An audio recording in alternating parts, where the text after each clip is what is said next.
बिस्मिल्लाहिर्रहमानिर्रहीम। अस्सलाम वालेकुम। जी बच्चों, कैसे हैं आप सब? बच्चों, आज हम स्टार्ट करेंगे chapter number 6, exercise number 6.1, question number 7।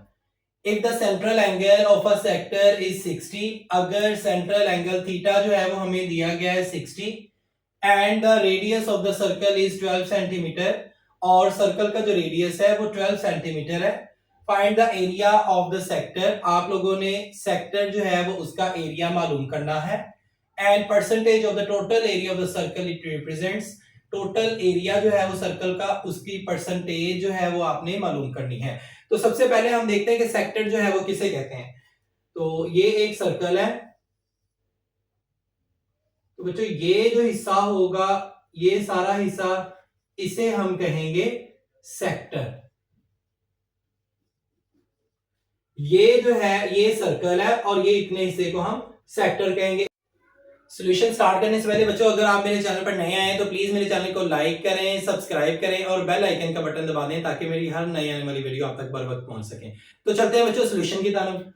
सबसे पहले जो हमें गिवन वो थीटा है, थीटा हमारे पास 60 है, तो ये डिग्री में दिया हुआ है, आप लोगों ने इसे रेडियन में कन्वर्ट कर देना है। तो जब रेडियन में इसको कन्वर्ट करेंगे तो पाई ओवर 180 से आप लोगों ने इसे मल्टीप्लाई कर देना है। तो ये 0 0 से कट गया, 6 1s are 6, 6 3s are 18, तो पाई ओवर 3 रेडियन आ जाएगा थीटा हमारे पास। आगे हमारे पास गिवन है सेंटीमीटर, ये रेडियस जो है वो 12 सेंटीमीटर, तो r is equal to 12 centimetre. अब हमने मालूम करना है एरिया ऑफ द सेक्टर, तो उसका फार्मूला होगा a is equal to 1/2 r square theta. अब इस फार्मूले में बच्चों हमने वैल्यूज पुट कर देनी है, तो 1/2 r की वैल्यू हमें गिवन थी 12 सेंटीमीटर, 12 सेंटीमीटर इसका स्क्वायर ले लेंगे, और थीटा की वैल्यू पाई ओवर 3 था, तो pi over 3 a is equal to 1/2, 12 का हमने जो है वो स्क्वायर लिया, तो ये आ गया 144। इसको आप एज इट इज लिख देंगे। अब नेक्स्ट टाइम में देखें, 2 1s are 2, 2 7s are 14, 2 2s are 4, तो ये 72 आ जाएगा। 72 1s are 72 multiplied by pi over 3। अब नेक्स्ट टाइम में देखें बच्चों, a is equal to 3 1s are 3, 3 2s are 6, 3 4s are 12, तो 24 पाई आ जाएगा ये हमारे पास 24 पाई। तो a इज इक्वल टू 24। अब पाई जो है वो बच्चों उसकी वैल्यू आप लिख लेंगे 3.14। अब इन दोनों वैल्यूज को मल्टीप्लाई कर देंगे तो हमारे पास आंसर आ जाएगा एरिया ऑफ द सेक्टर का, a is equal to 75.4 centimetre square. This is area. अब नेक्स्ट है वो बच्चों, area of the circle is equal to, बच्चों ये था एरिया ऑफ द सेक्टर, ये 1/2 हाफ r स्क्वायर थीटा है, जबकि एरिया ऑफ द सर्कल जो है वो हमारे पास है, उसका फार्मूला पाई r स्क्वायर। अब यहां पे हम लिखेंगे पाई की वैल्यू 3.14 मल्टीप्लाइड बाय r जो है वो उसकी वैल्यू हमें गिवन थी 12 सेंटीमीटर, यहां हम लिख देंगे 12 और उसका स्क्वायर। अब इसका स्क्वायर जो है वो ओपन करेंगे तो इसका स्क्वायर होगा 144। इन दोनों वैल्यूज को आपस में मल्टीप्लाई कर देंगे तो हमारे पास एरिया ऑफ द सर्कल आ जाएगा 452.16। अब हम क्या करेंगे, परसेंटेज जो है वो इसकी निकालेंगे। तो इसका तरीकाकार ये होगा कि percentage of the sector area is equal to area of the sector, इसको ऊपर लिखेंगे एरिया ऑफ द सेक्टर, और नीचे लिखेंगे ओवरऑल जो एरिया आया था सर्कल का, एरिया ऑफ द सर्कल, और उसको मल्टीप्लाई कर देंगे 100 से। तो यहां पे इस फिगर में अगर हम देखें तो एरिया ऑफ द सेक्टर, इसका एरिया और पूरे सर्कल का एरिया, इन दोनों को डिवाइड कर देंगे और इसको मल्टीप्लाई कर देंगे 100 के साथ, तो वो percentage of the sector area आ जाएगा। तो यहां हमने वैल्यूज पुट कर दी, तो इसको डिवाइड करें, डिवाइड करके 100 से मल्टीप्लाई कर दें तो हमारे पास percentage of the total area of the circle जो है वो आ जाएगा 16.67 percentage. This is answer. Question number 8, find the percentage of the area of the sector. आप लोगों ने क्या करना है, परसेंटेज मालूम करनी है एरिया ऑफ द सेक्टर की, subtending an angle pi over 8 radians, और एंगल जो है वो हमारे पास गिवन है। आपने सबसे पहले एंगल लिखना है, theta is equal to pi over 8 radiance.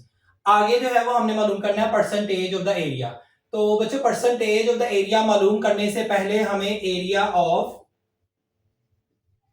Sector का पता होना चाहिए, ये हम पहले मालूम करेंगे, और total area of the circle जो है वो भी हमें मालूम होना चाहिए। जैसा कि बच्चों ये एक सर्कल है, ये सारा हिस्सा इसका आएगा सेक्टर,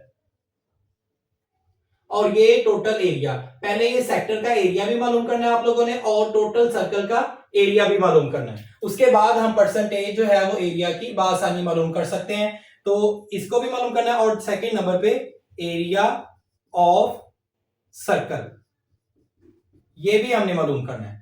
तो सबसे पहले चलते हैं हम पहले पार्ट की तरफ। पहला पार्ट है एरिया ऑफ द सेक्टर। तो इसका फार्मूला है बच्चों area of sector which is equal to A is equal 1/2 R square theta. अब इस फार्मूले में बच्चों हम वैल्यूज पुट कर देंगे। a is equal to 1/2, R की वैल्यू देखें कितनी है, आर की वैल्यू हमारे पास गिवन नहीं है तो इसको ऐसे ही लिख देंगे R square, multiplied by theta की वैल्यू हमारे पास गिवन है पाई/8, पाई/8। अब नेक्स्ट स्टेप में हम लिखेंगे ऊपर वाली वैल्यूज को मल्टीप्लाई कर दें, आर स्क्वायर पाई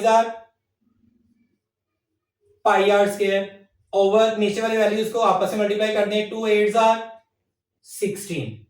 तो बच्चों ये हमारे पास एरिया आ गया सेक्टर का, एरिया ऑफ द सेक्टर ये हमारे पास गिवन आ गया, वैल्यूज आ गई। अब नेक्स्ट है वो हमने मालूम करना है एरिया ऑफ द सर्कल। तो यहां हम लिखेंगे area of circle A is equal to pi are square. अब हमारे पास जो वैल्यूज है वो जस्ट थीटा की गिवन है तो इसको हम ऐसे ही रहने देंगे। ये हमारे पास एरिया आ गया सर्कल का। अब नेक्स्ट जो है वो हम परसेंटेज मालूम करेंगे, परसेंटेज। तो यहां हम लिखेंगे इसका फार्मूला होगा percentage is equal to area of the sector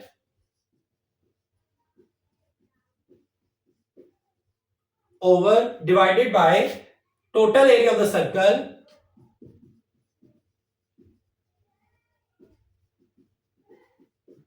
multiplied by 100। Percentage मालूम करें तो इसको 100 से मल्टीप्लाई कर देंगे। तो बच्चों ये फार्मूला है, इस फार्मूले में हमने वैल्यूज पुट कर देनी है। तो हमारे पास परसेंटेज आ जाएगी, percentage of total area is equal to area of the sector. हमारे पास आंसर आया था पाई आर स्क्वायर ओवर 16। तो ये हम लिख देंगे इधर pi are square over 16 divided by total area of the circle pi are square. तो ये हम यहां पे लिख देंगे pi are square multiplied by 100। Percentage of area is equal to, अब ये वाली वैल्यूज पहले आप लिखें पाई आर स्क्वायर ओवर 16। अब बच्चों ये पाई आर स्क्वायर जो है total area of the circle, ये डिवाइड है, इसको ऊपर ले जाएंगे तो ये मल्टीप्लाई हो जाएगा, ये आ जाएगा 1 over pi are square multiplied by 100 percentage. ये पाई आर स्क्वायर से कट हो जाएगा और बाकी जो अमाउंट हमारे पास बच जाएगी वो है A percentage of area is equal to 100 1s are 100 over 16 percentage. अब बच्चों हम क्या करेंगे, इन दोनों को डिवाइड कर देंगे तो हमारे पास आंसर जो है वो आ जाएगा percentage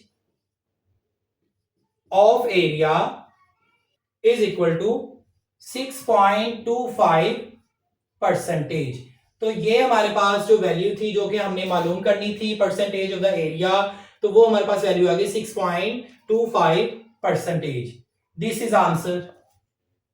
question number 9, a circular sector of the radius r is equal to 12 centimetre. तो हमें सर्कुलर सेक्टर का रेडियस जो है वो गिवन है, तो यहां हम लिख देंगे r is equal to 12 centimetre, has an angle of 150 degree. तो हमारे पास एंगल जो है वो भी गिवन है, तो यहां हम लिखेंगे theta is equal to 150 degree. अब ये डिग्री में बच्चों इसको हम रेडियन में कन्वर्ट करेंगे तो ये आ जाएगा theta is equal to 150 multiplied by pi over 180। ये 0 0 से कट हो जाएगा और बाकी जो है वो हमारे पास एंगल बच जाएगा 3 5s are 15, 3 6s are 18। तो 5 पाई ओवर 6 रेडियन। अब ये जो एंगल है वो रेडियन में आ गया। इसको सबसे पहले आप लोगों ने डिग्री को रेडियन में कन्वर्ट कर लेना है। This sector is cut out and then bent to form a cone. ये सेक्टर जो है वो कट आउट हो जाता है और बाद में बेंट होके एक कोन की शक्ल इख्तियार कर लेता है। What is slant height? आप लोगों ने कोन जो गिवन है उसकी स्लैंट हाइट मालूम करनी है। Slant height of the cone ये आप लोगों ने मालूम करनी है। And radius of the base of this cone, और रेडियस जो है वो भी आप लोगों ने मालूम करना है। Radius of base of cone ये भी बच्चों आपने मालूम करना है। तो सबसे पहले देखते हैं कि एक सर्कल जो है, एक सर्कल का रेडियस और एक कोन का रेडियस स्लैंट हाइट दोनों इक्वल है। तो यहां हम लिखेंगे slant height of the cone is same as the radius of the original circle. तो बच्चों स्लैंट हाइट जो हमें दी गई है, ये वाली जो वैल्यू, ये जो लाइन है, तो ये स्लैंट हाइट है, तो ये है 12 सेंटीमीटर। तो जितनी स्लैंट हाइट कोन की जो है वो स्लैंट हाइट होगी, उतना ही सर्कल का रेडियस होगा। तो इसका मतलब है कि स्लैंट हाइट ऑफ द कोन जो है वो हमारे पास 12 सेंटीमीटर आ गई। एक आंसर हमारे पास ये आ गया। अब दूसरा आंसर है हमारे पास रेडियस हमने मालूम करना है of the base of the cone. तो रेडियस मालूम करने के लिए सबसे पहले हमें आर्क लेंथ के बारे में पता होना चाहिए। तो आर्क लेंथ बच्चे इसका फार्मूला होता है आर थीटा। तो यहां हम लिखेंगे arc length is equal to R की वैल्यू हमारे पास 12 सेंटीमीटर है, तो ये हम लिख देंगे 12 सेंटीमीटर मल्टीप्लाइड बाय थीटा जो है वो उसकी वैल्यू हमारे पास गिवन है 5 पाई ओवर 6 रेडियन। तो यहां हम लिख देंगे 5 pi over 6, 6 1s are 6, 6 2s are 12। तो आर्क लेंथ हमारे पास आ जाएगी 5 2s are 10 पाई। तो बच्चों ये आर्क लेंथ आ गई। बच्चों जैसा कि हम जानते हैं कि arc length of sector which is equal to circumference